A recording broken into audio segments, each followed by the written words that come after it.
ഈ ന്യൂ ഇയറിന് ഇതുവരെ ചെയ്യാത്ത കുറച്ച് കാര്യങ്ങൾ ചെയ്യണം. ഒരേപോലെ ജീവിക്കരുത്. നമ്മൾ മിക്കവാറും ചെയ്യുന്ന കാര്യങ്ങളൊക്കെ ഉണ്ടല്ലോ ഒരേപോലെ ആയിരിക്കും. നിങ്ങൾ കുളിക്കുമ്പോൾ ആദ്യം വെള്ളം ഒഴിക്കുന്ന ഭാഗം ഒരേ സ്ഥലത്തായിരിക്കും. സോപ്പ് തേച്ച് നമ്മൾ തുടങ്ങുന്നത് ഒരേ സ്ഥലത്തായിരിക്കും. നമ്മുടെ ജീവിതം ഒരേപോലെയാണോ? ഒരു യാത്ര പോയിട്ട് എത്ര കാലമായി ഉണ്ടാവും? യാത്ര ചെയ്യൂ. Change in sceneries and seasons. നമ്മൾ എന്നും കാണുന്ന കാഴ്ചകൾക്ക് വ്യത്യസ്തതകൾ ഉണ്ടാവട്ടെ. പുതിയ കാഴ്ചകൾ കാണട്ടെ. പൈസ നോക്കരുത്, പൊക്കോളും. വെറുതെ ഇരുന്ന് ബോറടിക്കുന്ന ദിവസം ഏതെങ്കിലും ബസ്സിലോ ട്രെയിനിലോ കയറിപ്പോയിട്ട് വല്ല മലയുടെ മുകളിലേക്ക് കയറിപ്പോയിട്ട് ഇറങ്ങി ഉരുണ്ട് തഴവാ. ഒരു മാറ്റമുണ്ടോ ജീവിതത്തിൽ? ഏതോ ഒരു കമൻറ്റ് വായിച്ചു, ബോറടിച്ചിരിക്കായിരുന്നു. പിന്നെ ഞാനെടുത്ത് വിറക് പെറുക്കി തീ കൊടുത്തു. പിന്നെ ആംബുലൻസായി, പോലീസായി, കേസായി. ഇപ്പം നല്ല നേരമ്പോക്കുണ്ട്. ഈ ന്യൂ ഇയറെങ്കിലും ഇതുവരെ മാറ്റിവെച്ച കുറേ കാര്യങ്ങൾ ചെയ്യും. ഹെയർ സ്റ്റൈൽ മാറ്റണം. എത്ര കാലമായി ഒരേപോലെ കണ്ട്. ചിലവരുണ്ട് പനങ്കുല പോലെ മുടി വളർത്തിയിട്ട് നാട്ടുകാർ മുഴുവൻ ഗംഭീര മുടി കേട്ടോ. അത് കേട്ട് അതും ആവാഹിച്ചിട്ട് ഈ പാവ അതും പിടിച്ച് വർഷങ്ങളായിട്ട് ഇതിൻ്റെ കഷ്ടപ്പാട്. കിടന്നുറങ്ങുമ്പോൾ ഇതെവിടെ കൊണ്ടുപോയി വെക്കണം?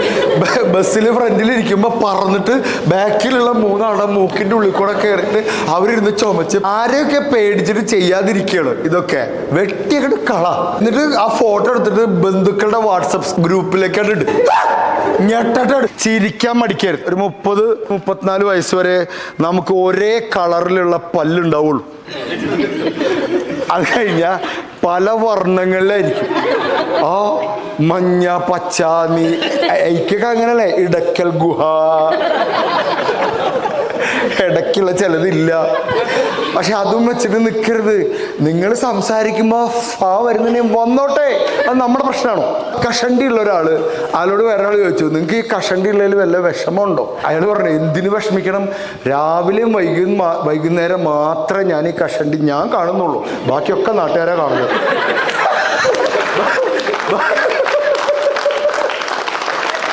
അത് അവരുടെ പ്രശ്നമാണ്, എൻ്റെ പ്രശ്നമാണോ?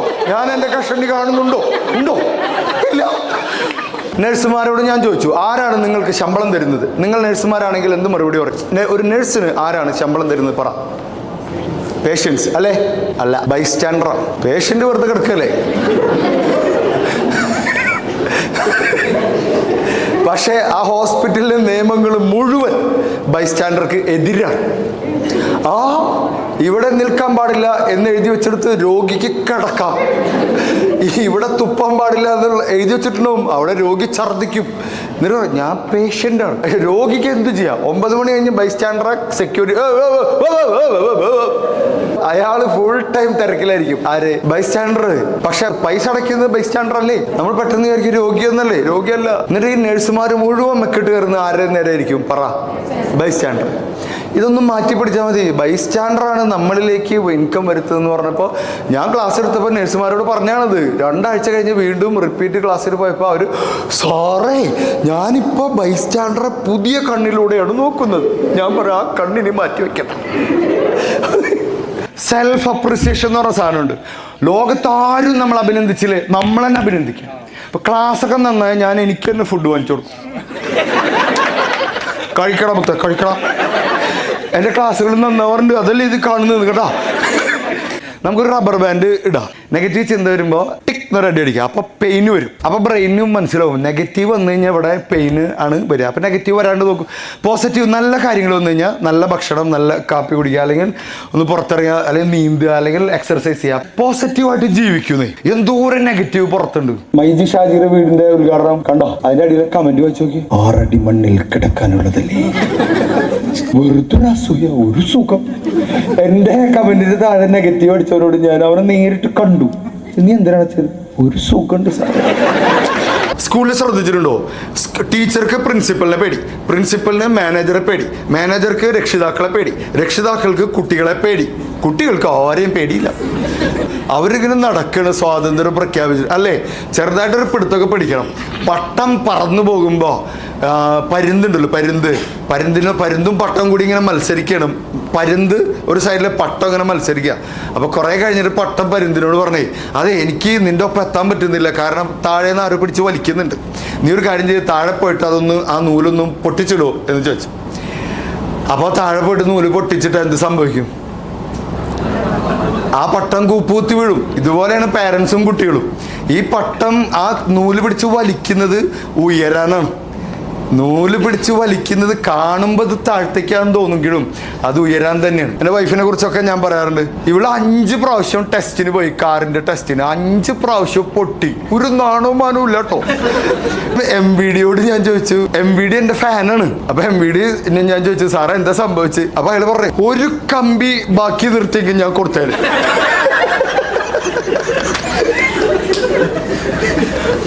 ഒരൊറ്റ കമ്പി. അപ്പൊ ഞാൻ അവളോട് ചോദിച്ചു, നീ എന്താ ചെയ്ത്? അപ്പൊ അവള് പറഞ്ഞു, അത് ആദ്യത്തെ റൗണ്ടിൽ തന്നെ 4 കമ്പി പോയി. പിന്നെ ഞാനവിടെ ആഘോഷിച്ചു. ഒറ്റയ്ക്ക് ഓടിക്കണമെന്ന് ആഗ്രഹം ഇവൾക്ക്. അങ്ങനെ എൻ്റെ കാർ എടുത്തിട്ട് പോയി. രാവിലെ 7 മണിക്ക് ഒറ്റയ്ക്ക് ആദ്യമായിട്ട് പോകണേ. 7:30 ആകുമ്പോൾ എനിക്കൊരു ഫോൺ. ഞാൻ ചെന്ന് നോക്കുമ്പോൾ എൻ്റെ കാറ് പച്ചക്കറിക്കടയുടെ ഉള്ളിൽ പാർക്ക് ചെയ്തിട്ടിരിക്കും. പക്ഷെ അങ്ങനെ ഒരു കട ഇടിച്ച് പൊളിച്ച ഒരു ഭാവം ആ മുഖത്തില്ല. ഞാൻ ചെല്ലുമ്പോ പയറൊക്കെ പൊട്ടിച്ച് കളിക്കാതെ. അപ്പൊ ഞാൻ ചോദിച്ചു, എന്ത് പരിപാടിയാണ് കാണിച്ചത്? അപ്പൊ അവള് പറഞ്ഞു, എന്തൊക്കെ ചെയ്യണം എന്നറിയോ? ഞാൻ പറയും, എന്ത് ചെയ്യണം? ടേണിങ്ങിലല്ലേ ഈ കട, ടേണിങ്ങിലാണ് ഈ കട. ഞാൻ എന്തൊക്കെ ചെയ്യണം? അപ്പൊ അവൾ എന്നെ പഠിപ്പിക്കുക. ഹോൺ അടിക്കണം, ഓക്കെ, ഇൻഡിക്കേറ്റർ ഇടണം, ക്ലച്ച് ചവിട്ടണം, ഓ ഗിയർ ഡൗൺ ചെയ്യണം. ഇതൊക്കെ കഴിഞ്ഞപ്പോ തിരിക്കാൻ ഞാൻ മറന്നുപോയി. അവളെ കുറിച്ച് ഞാൻ ഇങ്ങനെയൊക്കെ പറയെങ്കിലും അവളാണ് കേട്ടോ നമ്മുടെ യഥാർത്ഥ ശക്തി. ചില അമ്മമാരുടെ ഡയലോഗ് ഉണ്ട് ഇത്രേ, നിനക്ക് വേണ്ടിയല്ലേ അച്ഛൻ കഷ്ടപ്പെടുന്നത്? അപ്പൊ കുട്ടികളും മറുപടി, ഞാൻ പറഞ്ഞോ കഷ്ടപ്പെടാം. 4 കാര്യങ്ങൾ ഉപേക്ഷിക്കണം പ്രിയപ്പെട്ടവർ. 4 കാര്യങ്ങൾ. ABCD. A advice, B blame കുറ്റപ്പെടുത്തുക. നീ നന്നാവില്ലടാ. എന്താ നന്നാവത്ത്? അതെനിക്കറിയില്ല, പക്ഷെ നീ നന്നാവില്ല. C comparison. കണ്ടുകൂടാ മനുഷ്യന്, എനിക്കും കണ്ടുകൂടാ. കടിഞ്ഞൂൽ പൊട്ടെന്ന് കേട്ടിട്ടുണ്ടോ? എന്താ വീഡിയോ ഓഫ് ചെയ്യും. കടിഞ്ഞൂൽ പൊട്ടെന്ന് കേട്ടിട്ടുണ്ടോ? കടിഞ്ഞൂൽ പൊട്ടൻ കണ്ടിട്ടുണ്ടോ? കണ്ടോ? ഞാനാണ്. മൂത്ത കുട്ടി പൊട്ടൻ, രണ്ടാമത്തത് ജിംബ്രൂട്ടൻ, മൂന്നാമത്തത് കിടുകിടുകുട്ടൻ. ഞാനാണ് മൂത്തത്. ഒരു വീട്ടിൽ 3-4 പിള്ളേരുണ്ടെങ്കിൽ അവസാനം വരുന്ന കുട്ടി പെട്ടെന്ന് കാര്യങ്ങൾ പഠിക്കില്ലേ? അതിൻ്റെ അർത്ഥം മൂത്തത് പൊട്ടനാണെന്നാണ്. എൻ്റെ ഒരു ആഗ്രഹം വെച്ചാൽ, മാരീഡ് ആയിട്ടുള്ള ആൾക്കാർക്ക് അറിയാം, വൈഫ് അവൾക്കൊരു സാധനം വേണമെന്നുണ്ടെങ്കിൽ വേണം എന്ന് പറയാം, വേണ്ടാന്നുണ്ടെങ്കിൽ വേണ്ട എന്ന് പറയാം. ഇങ്ങനെയല്ല പറയാ. ഞാൻ പുറത്ത്, എടി നിനക്ക് ഭക്ഷണം വല്ലതും വാങ്ങിക്കണോ? വേണ്ട. അപ്പൊ എനിക്ക് ഡൗട്ടായി, വേണമെന്നാണോ വേണ്ടതാണോ? അപ്പൊ നമ്മൾ വാങ്ങിക്കില്ല. ഇതിന് വീട്ടിൽ വരും. വീട്ടിൽ വന്ന് ചോദിക്കും, എവിടെ? ഞാൻ ചോദിക്കും, എന്ത് ഫുഡ്? നീ അല്ലേ വേണ്ടെന്ന് പറഞ്ഞുകൊണ്ട് വേണ്ട മേടിക്കായിട്ട് വരിക. നിങ്ങൾക്ക് എന്നെ മനസ്സിലായില്ല എന്നൊക്കെ പറയും. നമ്മൾ പാവങ്ങളാ, ശുദ്ധന്മാരാണ് നമ്മള്.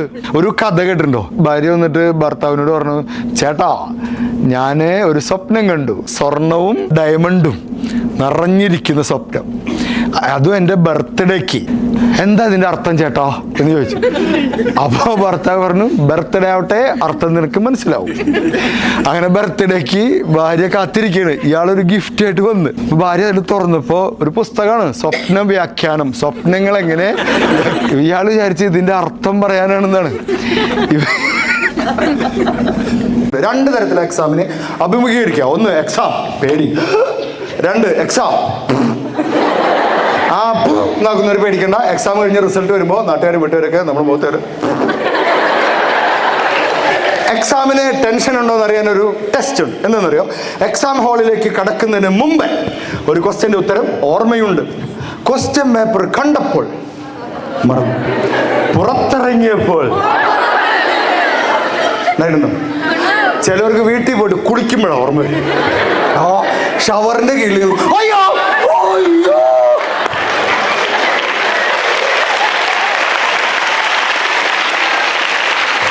ഞാൻ പൊട്ടനാന്ന് പറഞ്ഞൊരു ടീച്ചറുണ്ട്. 10ാം ക്ലാസ്സിൽ പഠിക്കുമ്പോൾ ഞാൻ പൊട്ടനാന്ന് പറഞ്ഞ ടീച്ചർ എന്നെ എപ്പോൾ കണ്ടാലും പറയും, പൊട്ടനാടാ നീ.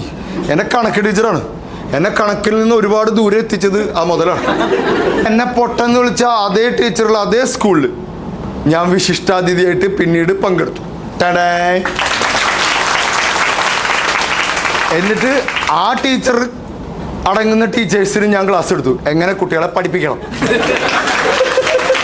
ഞാൻ പകരം വിട്ടാൻ പോയതല്ല, അത് അങ്ങനെ സംഭവിച്ചു. എനിക്ക് നമുക്ക് ആരോടും ദേഷ്യമൊന്നുമില്ല. ഒരു ദേഷ്യവും നമ്മൾ ഉള്ളിൽ കയറ്റി നടക്കരുത് ആരോടും.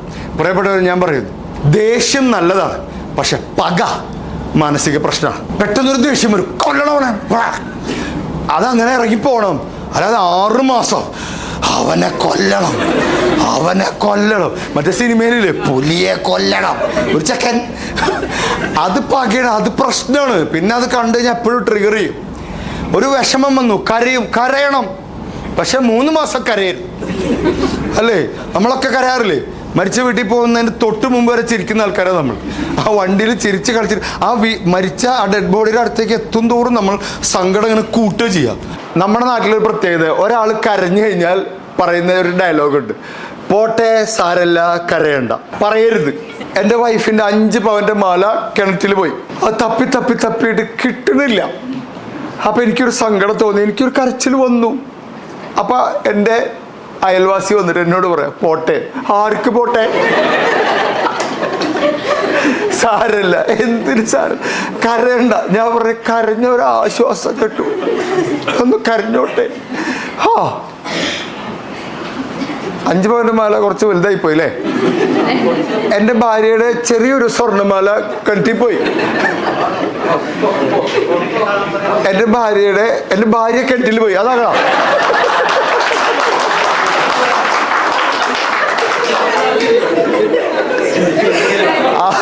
അതിൽ നമ്മൾ കരയൂലല്ലോ.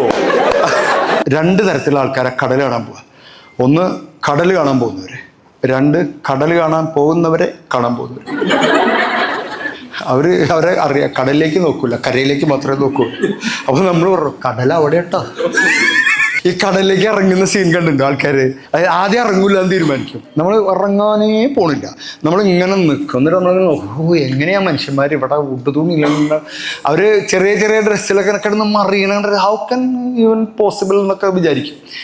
എന്നിട്ട് നമ്മളിങ്ങനെ കുറേ നേരം ബോറടിച്ച് കഴിഞ്ഞിട്ട് നമ്മളിങ്ങനെ ചെരുപ്പൊക്കെ വെച്ചിട്ട് നമ്മൾ ചെരുപ്പ് ഊരി വെക്കും. ഇതൊരു ഇറങ്ങാനുള്ള പരിപാടിയില്ലേ, നമ്മളിങ്ങനെ തെര അറ്റം വരെ ഇങ്ങനെ വന്നിട്ട് സാരി പിടിച്ചിട്ട് ഇങ്ങനെ നിൽക്കും.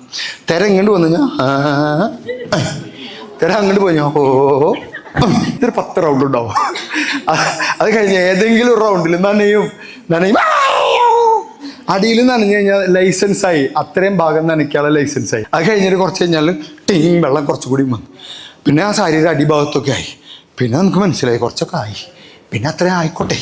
പിന്നെ അവിടെ പിന്നെ എങ്ങനെ പിന്നെ അവിടെ പിന്നെ എങ്ങനെ പിന്നെ അവിടെ കിടന്നു. പിന്നെ കണ്ടു വരുന്നുണ്ട്. പിന്നെ നമുക്ക് ഈ ഡ്രസ്സേ വേണം. അല്ല അങ്ങനെയല്ല, നമ്മൾ മൊത്തം നനഞ്ഞു കഴിഞ്ഞാൽ നമ്മുടെ അടുത്ത പരിപാടി എന്താ? അടുത്തുള്ളവരെ കടലിലേക്ക് വലിച്ചെറിയാൻ നോക്കാം അല്ലേ? നമ്മുടെ കമ്പനി വളരണം. Grow with the company. പറോ, ഗ്രോ വിത്ത് ദ കമ്പനി. കമ്പനിയോടൊപ്പം വളരണം, മത്സരിക്കാം. കഴിഞ്ഞ മാസത്തെ ഇൻസെന്റീവ്സ് എത്രയാണ്? അതിനേക്കാൾ കൂടുതൽ. സെയിൽസ്മാൻ സെയിൽസ് ഗേൾസ് എന്ന് പറഞ്ഞാലേ സാലറിയെ കുറിച്ച് ചിന്തിക്കാത്ത ആളാണ്. എന്തിനെ കുറിച്ച് ചിന്തിക്കണം? ഇൻസെന്റീവ്സ്. സാലറി നമുക്ക് കടലമിട്ടായി വാങ്ങാനുള്ളത്. ഇൻസെന്റീവ്സിലെ ഓർക്കുക. ഇങ്ങനെ ഒന്നും ഇരുന്ന എല്ലാവരും കൈയൊക്കെ മാറ്റി വെച്ചിട്ട് ഇങ്ങനെ പിടിച്ചേ, ഇങ്ങനെ ആക്കിയേ, ഇങ്ങനെ ആക്കിക്കോ. കൊണ്ടുപോയോ പറ, ഇങ്ങോട്ട് കൊണ്ടുപോയോ പറയ്, ഇങ്ങോട്ട് കൊണ്ടുപോവാ. മനസ്സിലായോ? ഓരോ അച്ഛനും അമ്മയും മോനെയും കൊണ്ട് അഡ്മിഷൻ എടുക്കാൻ വരുമ്പോൾ മനസ്സുകൊണ്ട് ഇങ്ങോട്ട് കൊണ്ടുപോവാ. അതിന് മറ്റുള്ളവർ ആർത്തി എന്നൊക്കെ പറയും. ഞാൻ പറയും, ആ മാനസികാവസ്ഥയിൽ ഇരുന്ന് വലിച്ചെടുക്കണം. അപ്പൊ വിട്ടുകളയാൻ തോന്നൂല. മനസ്സിലായോ? പൊളിക്കണം. നെവർ സെറ്റിൽ. 1+ പരസ്യം കണ്ടിട്ടില്ലേ? നെവർ സെറ്റിൽ ഫോർ ലെസ്. എക്സാമിനേഷൻ ഇനി കുറച്ച് ദിവസമുള്ളൂ അല്ലേ? ഞാൻ പറയുന്നു, ഈ ദിവസങ്ങളിൽ നിങ്ങളുടെ ഒരു ബന്ധുക്കളും മരിക്കില്ല, പ്രസവിക്കില്ല, അവർ വിവാഹം കഴിക്കില്ല. കഴിച്ചോട്ടെ, നിങ്ങളതറിയണ്ട. നമ്മുടെ അങ്കിൾ മാമൻ വന്നിട്ട് പറയും, മോളോ അങ്കിളിന്റെ കല്യാണം വേണം, എന്തായാലും വരണം. അപ്പൊ നമ്മൾ പറയും, മാമൻ വന്നിരിക്കും. 3 ദിവസം മുമ്പ് ചെയ്യരുത്. മാമനോട് പറയേണ്ട ഡയലോഗ് ഞാൻ പഠിപ്പിച്ചത്, ചളിയടിക്കും. മാമൻ, ഇപ്പോഴത്തെ കല്യാണങ്ങൾ 2 വർഷമാകുമ്പോഴേക്കും ഡൈവോഴ്സ് ആവാറുണ്ട്. ഞാൻ അടുത്ത കല്യാണത്തിന് വരാം. അപ്പൊ അങ്കിൾ പറയും, thank you for the information. കേരളത്തിൽ 6 വരിപ്പാത പൂർത്തിയായിട്ട് ഞാൻ 6 വരിപ്പാത പൂർത്തിയായി തുറന്നു കൊടുത്താൽ 1 മാസം കഴിഞ്ഞിട്ടേ ഞാൻ അവിടെ കയറുള്ളൂ. നിങ്ങൾക്കറിയോ എങ്ങനെ ഡ്രൈവ് ചെയ്യണ്ടെന്ന് അറിയാമോ? അറിയോ? ഇടത്തെ ലൈനിലൂടെയാണ് സ്ലോ ആയിട്ടുള്ളത് പോകേണ്ടത്. അവിടെയാണ് ലോറികൾ പോകേണ്ടത്. എന്താണെന്നറിയില്ല, ഒറ്റ ലോറി ആ വഴിക്ക് പോയി. നടുക്കിലൂടെയാണ് സ്പീഡ് ലൈൻ. റൈറ്റ് സൈഡിൽ അറ്റത്തുള്ളത് ഒഴിച്ചിടണം, ആംബുലൻസിനുള്ളതും. ഓവർടേക്കിങ് അതുവഴിയാണ് നടക്കേണ്ടത്. അതിങ്ങനെ ഓവർടേക്ക് ചെയ്തിട്ട് സെക്കൻഡ് ലൈനിലേക്ക് വരണം. ഇതാ വേണ്ടത്. ഇത് ലോറികളൊക്കെ അപ്പുറത്ത്, സ്കൂട്ടറൊക്കെ അപ്പുറത്ത്. നമ്മളിങ്ങനെ എപ്പോഴാ ഗെയിം കളിക്കണ പോലെയാണ് ഇവിടെ. എവിടുന്ന ഏതാ സാധനം വരിക എന്നൊരു പിടുത്തല്ല. ഇതിൻ്റെ ഇടയിൽ മറ്റേ ലിമിറ്റഡ് സ്റ്റോപ്പും എന്ന് അടിച്ചടിച്ചടിച്ചടിച്ച് ഇങ്ങനെ പോകണം. പിന്നെ എന്തൊക്കെയാണ് നമ്മളെ നാട്ടുകാർ ചെയ്യുന്ന സ്ഥിരം പരിപാടികൾ? ഈ പുതിയ പടങ്ങൾ വരുമ്പോൾ ഫസ്റ്റ് ഷോക്ക് കയറി കണ്ടിട്ട് അതിൻ്റെ സ്റ്റോറി എടുത്ത് സ്റ്റാറ്റസ് ഇടുന്ന ചില വൃത്തികെട്ടവന്മാർ. നോക്കിക്കോ, എമ്പുരാൻ പടത്തില് വില്ലൻ ആരാണെന്ന് അന്ന് തന്നെ രാവിലെ 7:30 8 മണിക്ക് ഇടാൻ തയ്യാറായിട്ട് നടക്കണ കുറഞ്ഞുണ്ട്. എന്നിട്ട് അവരതിൻ്റെ ഇടും. പിന്നെ അതിൻ്റെ സസ്പെൻസ് പോയി, അതിൻ്റെ രസം പോയി ഇല്ലേ?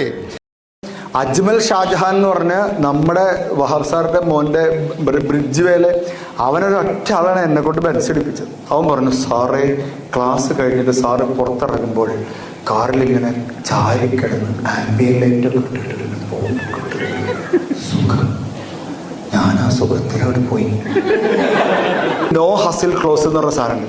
സാറ് ഒന്നും അറിയണ്ട, ഒക്കെ ഞാൻ ചെയ്തോളാം. ഞാൻ ഇതിൻ്റെ ഒരാളാണ്. ഇതിലാണ് ഞാൻ വീണത്. എനിക്ക് അക്കൗണ്ട് SBIയിലുണ്ട്, എനിക്ക് അക്കൗണ്ട് ആക്സിസിലുണ്ട്, കോപ്പറേറ്റീവ് ബാങ്കിലുണ്ട്, ഫെഡറൽ ബാങ്കിലുണ്ട്, ഒക്കെ ഉണ്ട്. പക്ഷേ എനിക്ക് അക്കൗണ്ട് ഇല്ലാത്തൊരു ബാങ്കിലെ മാനേജർ എന്നെ വിളിച്ചിട്ട് എന്നോട് പറഞ്ഞത്, സാറൊന്നും അറിയണ്ട, 2 ഒപ്പിട്ടാൽ മതി.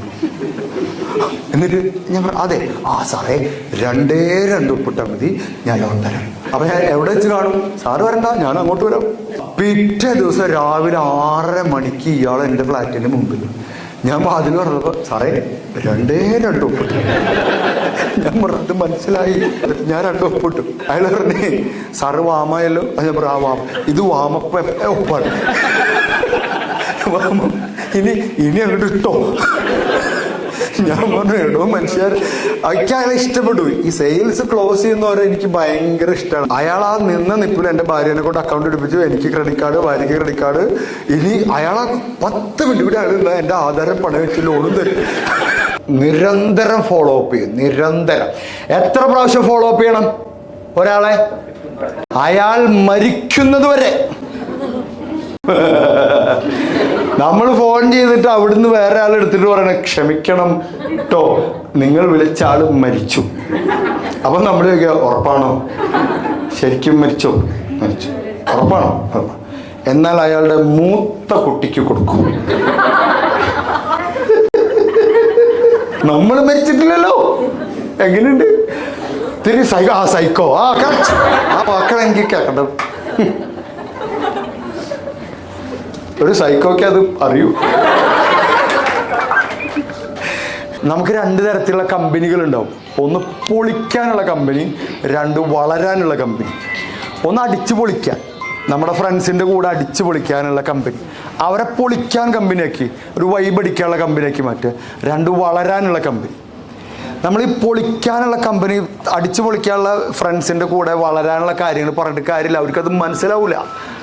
ജസ്റ്റ് കീപ് ദം ഫോർ പൊളി പരിപാടി. അത് കഴിഞ്ഞിട്ട് നമ്മുടെ വളർച്ചയെ നമ്മളെ തലോലിക്കുന്ന കുറേ ഫ്രണ്ട്സുകളുണ്ട്. അവരെ പിടിച്ചാൽ വളരും. നമ്മൾ അതിനനുസരിച്ച് മാറേണ്ടി വരും, ചുറ്റുപാടുകൾ മാറ്റേണ്ടി വരും, ചിലരോട് നോ പറയേണ്ടി വരും, ചിലരെ കാണാതിരിക്കേണ്ടി വരും. 42 വയസ്സുണ്ട്, പക്ഷെ കണ്ടാൽ പറയില്ലെന്നാണ് എല്ലാവരും പറയുന്നത്. നിങ്ങളും അങ്ങനെ തന്നെ പറഞ്ഞാൽ മതി കേട്ടോ.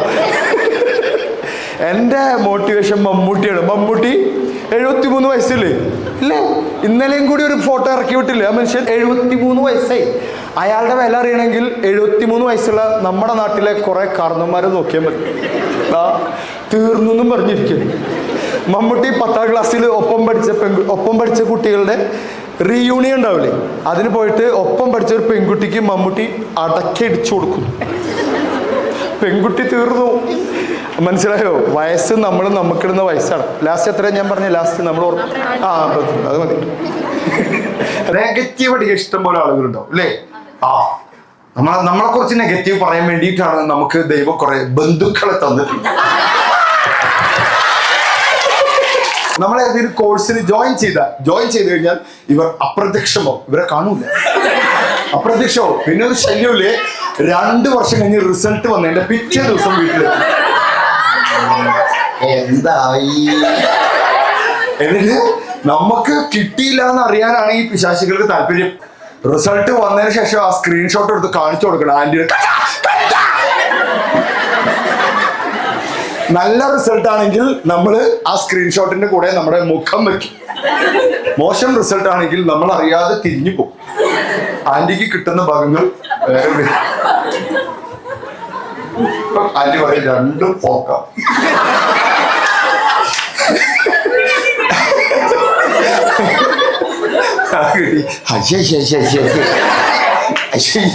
മക്കളെ പഠിപ്പിക്കാൻ പറഞ്ഞേക്ക്, കേരളത്തിന് പുറത്തും പറഞ്ഞേക്ക്. പെൺപിള്ളേരൊക്കെ പോട്ടേന്നെ, പോയി വരട്ടെ, ധൈര്യം കിട്ടും പിള്ളേർക്ക്. ആ കുട്ടി എൻ്റെ ഉപ്പാനെ കൊണ്ടുവരായിരുന്നു ക്ലാസ്സിന്. ഞാൻ പാരന്റിങ്ങിൻ്റെ ഒരു അടിസ്ഥാന കാര്യം പറയാം. 12 വയസ്സ് വരെ പേരൻസിന്റെ ഇഷ്ടപ്രകാരമാണ് കുട്ടിയെ വളർത്തേണ്ടത്. 12 to 18 കുട്ടിയുമായിട്ട് ചർച്ച ചെയ്ത് കാര്യങ്ങൾ തീരുമാനിക്കണം. കാരണം കുട്ടി ഇൻഫോംഡ് ചൈൽഡായി. 18 വയസ്സ് കഴിഞ്ഞാൽ അല്ലെങ്കിൽ ഒരു 20 വയസ്സ് കഴിഞ്ഞാൽ അവരെ വളർത്താൻ നിൽക്കരുത്. ഞാനാ പറയുന്നത് ഡൈവോഴ്സ്. അല്ലാതെ അവരെ പുറകെ ഇങ്ങനെ നടക്കരുത്. എൻ്റെ മോളൊക്കെ വളർന്നത് ഞാനിപ്പോൾ തന്നെ ഡൈവോഴ്സിന് തയ്യാറാണ്. പഠിച്ചിട്ട് തന്നെ രക്ഷപ്പെടുള്ളൂ. All India institute of medical സയൻസിലെ ഫീസ് നിങ്ങൾക്ക് എത്രയെന്ന് അറിയോ? ഒരു വർഷത്തിനാണ് തോന്നുന്നു 4000 രൂപ, 4750 രൂപ ഒരു വർഷത്തെ ഫീസ്. ആ ഫീസ് അടയ്ക്കാൻ നമുക്ക് തന്നെ നാണക്കേടോ. നേരെ മറിച്ച് നിങ്ങളൊരു സെൽഫ് ഫിനാൻസിങ് കോളേജിൽ MBBS പഠിക്കാൻ നിങ്ങൾക്ക് തന്നെ ഒരു അഭിമാനം ഉണ്ടാവും. ഏതാണ്ട് ഒരു 1.5 കോടി രൂപ, ആ 2 കോടി 75, ആ അച്ഛൻ്റെ കയ്യിൽ 1 കോടി, അമ്മയുടെ കയ്യിൽ 1 കോടി. എന്നിട്ട് നമ്മൾ പറയും തളരല്ലേ, ഇനിയും ചെലവുണ്ട്. നിങ്ങൾ പറ, 2 കോടി കൊടുത്ത് 1.5 കോടി കൊടുത്ത് 75 ലക്ഷം കൊടുത്ത് പഠിക്കണോ, അതോ 5000 രൂപ കൊടുത്ത് പഠിക്കണോ? പേരൻസ്, കുട്ടികളെ പിടിക്കാനുള്ള ഒരൊറ്റ ടിപ്പ് ഞാൻ പറഞ്ഞുതരാം. ലെക്ചറിങ്ങിന് പകരം ഒറ്റ വാക്കി പറയും. ലെക്ചറിങ് എന്ന് പറഞ്ഞാൽ പരത്തി പറയുന്നത്. ഉപദേശി പിള്ളേർക്ക് കണ്ടുകൂടാ. ഒറ്റ വാക്കി പറയാം. അതായത് വൈകിട്ട് വീട്ടിൽ ചെന്നാൽ ബാഗ് ഇവരൊക്കെ കൃത്യമായിട്ട് വെക്കാൻ ഞാൻ കണ്ടിട്ടുണ്ട്. ബാഗ് അത് കറക്കിയിട്ട് ദൈവമേ കൈ തോഴ. ചിലവർ മുസ്ലിംസാണ് പിടിച്ചത് ബിസ്മില്ലാഹ്. അപ്പൊ ലെക്ചറിങ് ഉണ്ടാവും. ഈ ബാഗ് ഇവിടെ കിടക്കണ കണ്ടു കഴിഞ്ഞാൽ അമ്മയ്ക്ക് ദേഷ്യം വരും. വേറെ സാധനം ഇവർ ചെയ്യും. ബാത്റൂമിൽ പോയിട്ട് ഈ തോർത്തുമുണ്ട് ബെഡിന് മുറിക്കേണ്ടി വരും. ഇത് കാണുമ്പോൾ അമ്മയ്ക്ക് പ്രാന്തവും. ബാഗാണെന്ന് കഴിക്കും, ബാഗ്. അപ്പോൾ നമ്മളെന്താ സാധാരണ ലെക്ചർ കഴിക്കും. നിന്നോട് 100 പ്രാവശ്യം പറഞ്ഞിട്ടില്ല അവിടെ കേൾക്കരുത്. ഈ ബാഗ് ഇങ്ങനെ എങ്ങനെയാണ് എൻ്റെ വയറ്റി വന്ന് പറഞ്ഞത്? പക്ഷേ 100 പ്രാവശ്യം പറഞ്ഞില്ല ഇങ്ങനെ എന്ന് പറഞ്ഞിട്ട് ബാഗ് എടുക്കും. ആര്? അമ്മ. അതാർക്കറിയാം? കുട്ടിക്കറിയാം. ഈ കളി നിങ്ങൾ മാറ്റി കളിക്കണം. ഞാൻ പറയുന്നു, ഒറ്റ വാക്കി പറയാം, ഒറ്റ വാക്ക്. അടുത്ത ദിവസം ഇതേപോലെ ബാഗ് ഇട്ടിട്ടുണ്ടെങ്കിൽ അവനോട് പറയാം, ബാഗ്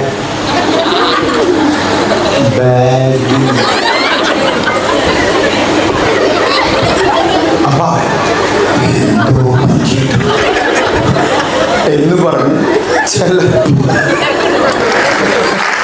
താങ്ക് യു. ബ്രേക്കപ്പ് ആയപ്പോൾ ഭംഗിയുള്ള പെൺകുട്ടിയുടെ മുഖത്തേക്ക് ആസിഡ് ഒഴിച്ചൊരു പയ്യൻ. അവനെ കൊണ്ടുപോയിട്ട് കൗൺസിൽ ചെയ്ത് നോക്കിയപ്പോൾ അവൻ ആ പാറ്റേൺ ഉണ്ട്, മുമ്പുണ്ട്. എന്ത് ഭംഗിയുള്ള സാധനങ്ങൾ നശിപ്പിക്കുന്ന ഒരു പാറ്റേൺ അവനുണ്ട്. അവൻ അതിനു മുമ്പ് കോഴിക്കുട്ടിയെ അമ്മിക്കല്ലുകൊണ്ട് ഇടിച്ച് കൊന്നിട്ടുണ്ട്. അതിനു മുമ്പ് പൂച്ചയെ വാലിൽ ചുരുട്ടിയിട്ട് ചുമരിമടിച്ച് കൊന്നിട്ടുണ്ട്. അതിനു മുമ്പ് സ്കൂളിലെ ബാത്റൂം കരിക്കട്ട കൊണ്ട് വരച്ച് വൃത്തികേടാക്കിയിട്ടുണ്ട്. അപ്പോൾ നിങ്ങൾ ആലോചിക്ക്, ബാത്റൂം കരിക്കട്ട കൊണ്ട് വരയ്ക്കുന്നത് ഇതും തമ്മിൽ എന്താ ബന്ധമുണ്ട്?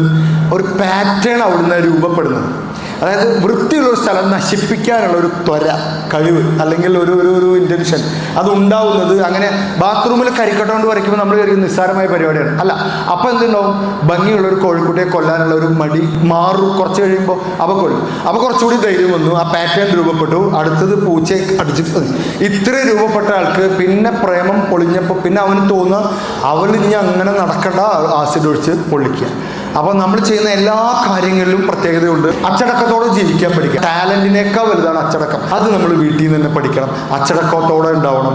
ബുക്കൊക്കെ നേരെ വെക്കണം, കൃത്യമായിട്ട് കാര്യം ചെയ്യുക. മുടിയൊക്കെ പിന്നെ നമ്മളൊരു പൊസിഷനിൽ എത്തിക്കഴിഞ്ഞാൽ നിങ്ങൾക്ക് എങ്ങനെ വേണേലും മുടി വെക്കാം. ചെറിയ ലക്ഷ്യങ്ങൾ വെച്ചിട്ട് അത് പൂർത്തീകരിക്കുന്നതാണ് പാപം. വലിയ ലക്ഷ്യങ്ങൾ വെച്ചിട്ട് അത് കിട്ടിയില്ലെങ്കിൽ പോലും നല്ലതാണ്. കാരണം ആ ലക്ഷ്യം വെച്ച് അതിനുവേണ്ടി പണിയെടുത്തല്ലോ നമ്മൾ. അങ്ങനെ പണിയെടുക്കുമ്പോൾ നമ്മളൊന്ന് മാറും. ചിലവരുടെ പ്രശ്നം ദേ ആർ ബീങ് കംഫർട്ടബിൾ. എനിക്കിതൊക്കെ മതി, ഇത്രയൊക്കെ തന്നെ മതി, ഇതാണ് സമാധാനം. വെറുതെ പറയാ, വളർച്ച ഉണ്ടാവില്ല. സ്ട്രെച്ച് ചെയ്യണം, ലക്ഷ്യം വലുതാക്കണം. ലക്ഷ്യം വലുതാക്കുമ്പോൾ തടസ്സം നമ്മൾ മറക്കും. അതൊരു മെന്റാലിറ്റിയാണ്. ചിലവർ തടസ്സം കാണും, ചിലവർ അതിനുള്ള ഓപ്പർച്യൂണിറ്റി കാണും. ന്യൂസ് അവർ എന്നൊക്കെ പറഞ്ഞ ഈ വാർത്തയില്ലേ കാണരുത്. 10 മണിക്ക് 10:30 ഒരു വാർത്ത ഉണ്ട്. എൻ്റെ പൊന്നോ, കുറ്റകൃത്യങ്ങളുടെ ലോകത്തേക്ക് സ്വാഗതം. അവൻ തന്നെ ഒരു ഗുണ്ടാ നേതാവിനെ പോലെയാണ്. പിന്നെ ആ സീരിയലും അതൊന്നും നിങ്ങൾ കാണുന്നില്ല. രാത്രി 12 മണിക്ക് പട്ടുസാരി എടുത്ത് പച്ചക്കറി എറിയുന്ന ടീമാണ്. ഈ ഹിന്ദി സീരിയലൊക്കെ എൻ്റെ വൈഫിൻ്റെ ഉമ്മ ഇരുന്ന് കാണുകയാണ് ഹിന്ദി സീരിയൽ. ഞാൻ ഇത് എന്ത് മനസ്സിലായിട്ട് നല്ല ഡ്രസ്സല്ലേ. ഈ ജെൻസി പിള്ളേര് 2000 കിഡില്ലേ, എന്താ പറയാ 2K കിഡ്സ്. ഇവരുടെ കുറെ സ്വഭാവങ്ങളുണ്ട്. നമുക്ക് ഭാഗ്യത്തിന് അതില്ല ഇവിടെ. ആ പിള്ളേരുള്ള വർക്ക് കമ്പനിയിൽ മാനേജർമാർ നിർത്തിപ്പോവാണ്. കാരണം എന്താ അറിയോ, എന്തെങ്കിലും ചീത്ത പറയാം, എന്തെങ്കിലും ഒരു കാര്യം പറഞ്ഞു കഴിഞ്ഞാൽ ഈ പെൺപിള്ളേർ ഇങ്ങനെ തുറച്ചു നോക്കും. അപ്പൊ മാനേജർ എന്താ ഈ പറഞ്ഞേ, എന്താ പറയണേ. മാനേജർമാര് അടിപൊളിയാണ്. People don't leave. ഈ ഡയലോഗ് പറഞ്ഞു കഴിഞ്ഞതിന് ശേഷം മാനേജർ കൈയടിച്ചാൽ മതി. People don't leave companies, they leave managers എന്നാണ്. അവര് കമ്പനി വിട്ടിട്ടല്ല പോണത്, ആ മാനേജറെ സഹിക്കാൻ പറ്റാണ്ടാണ് പോണത്. ഇനി താനൊന്ന് കൈയടിച്ച കാണട്ടെ. താങ്കൾ മാനേജർ അല്ലേ? ഞാൻ പാവം മനുഷ്യന്മാരാ. ഞാൻ നേരത്തെ പറഞ്ഞല്ലേ, ഷോക്ക് അബ്സോർബർ ആവണം മാനേജർ. മുകളിൽ നിന്നുള്ള പ്രഷർ താഴേക്ക് വരാതെ, താഴെ നിന്നുള്ള ഗട്ടറിന്റെ പ്രശ്നങ്ങളൊക്കെ മുകളിലേക്ക് പോകാതെ സഹിക്കണം ആ പാവങ്ങൾ.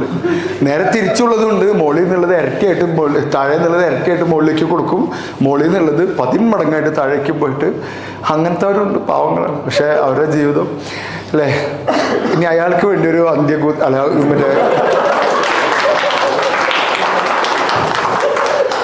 നിങ്ങൾ ഏത് വയസ്സുകാരനാണ് ഏത് വയസ്സുകാരിയാണ് എന്നതല്ല, ഏത് വയസ്സുകാരെ പോലെ ചിന്തിക്കുന്നു എന്നതാണ് കാര്യം. 40 വയസ്സിൽ തീർന്നു എന്ന് പറഞ്ഞിരിക്കുന്നവരുണ്ട്. 40 കടക്കുമ്പോൾ നമുക്ക് അങ്ങനെ തോന്നും. നമ്മളെ കുട്ടികളൊക്കെ ഇങ്ങനെ അങ്കിൾ എന്ന് വിളിച്ചു തുടങ്ങും. അങ്കിൾ. അവരൊരു ട്രാപ്പ്, അത് വിഴരുതേ. നമുക്ക് വേണ്ട മോഡലുകൾ ഇങ്ങനെ നിൽക്കുന്നുണ്ട്. 62 വയസ്സുള്ള മോഹൻലാൽ 62ാമത്തെ വയസ്സിൽ ആ മനുഷ്യൻ ഒരു ജനലിൻ്റെ ഉള്ളിൽ കൂടെ ചാടിയപ്പോൾ അതിന് കൈയടിച്ചത് 15 വയസ്സുള്ള പിള്ളേരാ. മനസ്സിലാക്കണം. ഏതാ പടം? തുടരും. പിന്നെ ആ മനുഷ്യൻ ഒരു മാല ഇട്ടിട്ട് ഇങ്ങനെ വന്നില്ലേ, വിൻസ്മേരോ പരസ്യമൊക്കെ കണ്ടോ? ഏത് ടൈമിലാണ് ചെയ്യുന്നത് നോക്കണം. അയാളല്ലാതെ വേറെ ആൾ ചെയ്താൽ ചിലപ്പോൾ അലമ്പാവും. ആ മനുഷ്യൻ ലെജൻഡാണ് അല്ലേ. 62 വയസ്സ്. 74 വയസ്സുണ്ട് മമ്മൂട്ടിക്ക്. ഇപ്പോഴും ആ മനുഷ്യൻ, ഇപ്പോഴും കേരളത്തിലും മമ്മൂട്ടിയും മോഹൻലാൽ എന്ന് പറഞ്ഞാൽ ഇത് തന്നെയല്ലേ. അതാണ് ലെജൻഡുകളാണ്. Being relevant to the industry, being relevant to what you do. Mood സിംഗ് ഇത് എനിക്കിട്ടുള്ളതാണല്ലോ. എന്റെ പേരെന്നെ ഇപ്പൊ മൂഡ് സിംഗ്. ഞാൻ കഴിഞ്ഞ ദിവസം നടക്കും, ദേടാ നമ്മുടെ മൂഡ് സിംഗ് പോണു. അത് പക്ഷെ കത്തിയില്ല, കുറച്ച് 2 ദിവസം കത്തിയുള്ളൂ. കുറച്ചും കൂടിയും വരേണ്ടതായിരുന്നു. പോരാ, ഒന്നും കൂടി കത്തേണ്ടതായിരുന്നു. മൂഡ് ഡിസോർഡർ ഉണ്ടാവും, മൂഡ് സിംഗ് ഉണ്ടാവും. എൻ്റെ വൈഫ് ഇടയ്ക്ക് ഇതിനാണ് നമ്മൾ പറയാറ് ഭദ്രകാളി, മദർ തെരേസ. അതായത് ചില സമയത്ത് ഭദ്രകാളി ദൈവങ്ങളൊന്നും പറഞ്ഞല്ലോ കേട്ടോ. ഭദ്രകാളി എന്ന് പറഞ്ഞാൽ ദേഷ്യം, മദർ തെരേസ ശാന്തി സമാധാനം. ഞാൻ വൈഫിനോട് പറഞ്ഞു, ഞാൻ ഭദ്രകാളി ആകുമ്പോൾ താങ്കൾ മദർ തെരേസ ആവണം, താങ്കൾ ഭദ്രകാളി ആകുമ്പോൾ ഞാൻ മദർ തെരേസ ആയിക്കോളാം. 15 വർഷമായിട്ട് ഞാനാണ് മദർ തെരേസ. ആ മനുഷ്യന്റെ മുഖത്തൊരു ആശ്വാസം നോക്കി. ഭർത്താക്കന്മാരൊന്ന് കൈപൊക്കി ഭാര്യയുമായിട്ട് തല്ലുകൂടിയാൽ ആദ്യം വരുന്ന വാക്കുകളുണ്ടല്ലോ, അത് പറയരുത്.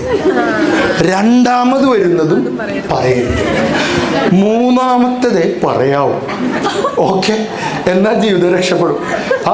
എൻ്റെ വൈഫ് ലേണിംഗ് ലൈസൻസ് എടുത്തിട്ട് ലൈസൻസ് ഒന്നും കിട്ടിയിട്ടില്ല. 5 പ്രാവശ്യം ടെസ്റ്റിന് പോയി പൊട്ടിയ മനുഷ്യൻ. അതിൻ്റെ ഒരു അഹങ്കാരം ഇത് ഓടിക്കുമ്പില്ല, പറന്ന് പോവാണ്. അപ്പോൾ നേരെ ഒരു ലോറി കണ്ടപ്പോൾ ഞാൻ പറഞ്ഞു, പെട്ടെന്ന് ചവിട്ട് എന്ന് പറഞ്ഞു. ബ്രേക്കല്ല, ആക്സിലേറ്റർ ആണ് ചവിട്ടിയത്. നേരെ പോയി ലോറിയുടെ ബാക്കിലോട്ട് ഇടിച്ചു. എനിക്ക് ആദ്യമായിട്ട് വന്ന സാധനം, ഇതിൻ്റെ ഹെഡ്ലൈറ്റ് നിൻ്റെ അപ്പം കൊണ്ടുവന്ന് തരുമെന്നാണ് എനിക്ക് ആദ്യം വന്നത്. അത് ഞാൻ പറഞ്ഞില്ല. പിന്നെ ഞാൻ പറഞ്ഞു, നിന്നോട് 100 പ്രാവശ്യം പറഞ്ഞില്ലേ ആക്സിലേറ്റർ, ബ്രേക്ക്, ക്ലച്ച്, ABC. അതാണ് വന്നത്. അതും ഞാൻ പറഞ്ഞില്ല. മൂന്നാമത്തെ ഞാൻ പറഞ്ഞു, സാരല്ല, ഈ വണ്ടിക്കാർ ചെയ്ത എന്തോ ഒരു മിസ്റ്റേക്കാണ്. കാരണം അവരെന്ത് പരിപാടിയാണ്, ഈ ബ്രേക്കിൻ്റെ തൊട്ടടുത്ത് ആക്സിലേറ്റർ വെച്ചതുകൊണ്ടല്ലേ എൻ്റെ മുത്ത് അറിയാതെ ചവിട്ടിയത്. അപ്പോൾ അവള് സൈഡാക്കിയിട്ട് പറഞ്ഞു, അതാ ഞാനും ആലോചിക്കുന്നു. അവൻ ഞാൻ ആ ഡാഷ് ബോർഡിന് മുകളിലേക്ക് തലണ്ടിടിച്ചു. അപ്പോൾ അവള് എന്ത് പറ്റി? ഞാൻ പറഞ്ഞു, ഒന്നുമില്ല, പ്രാക്ടീസ് ചെയ്താണ്, ഇനി പോവാളല്ലേ ഇടി.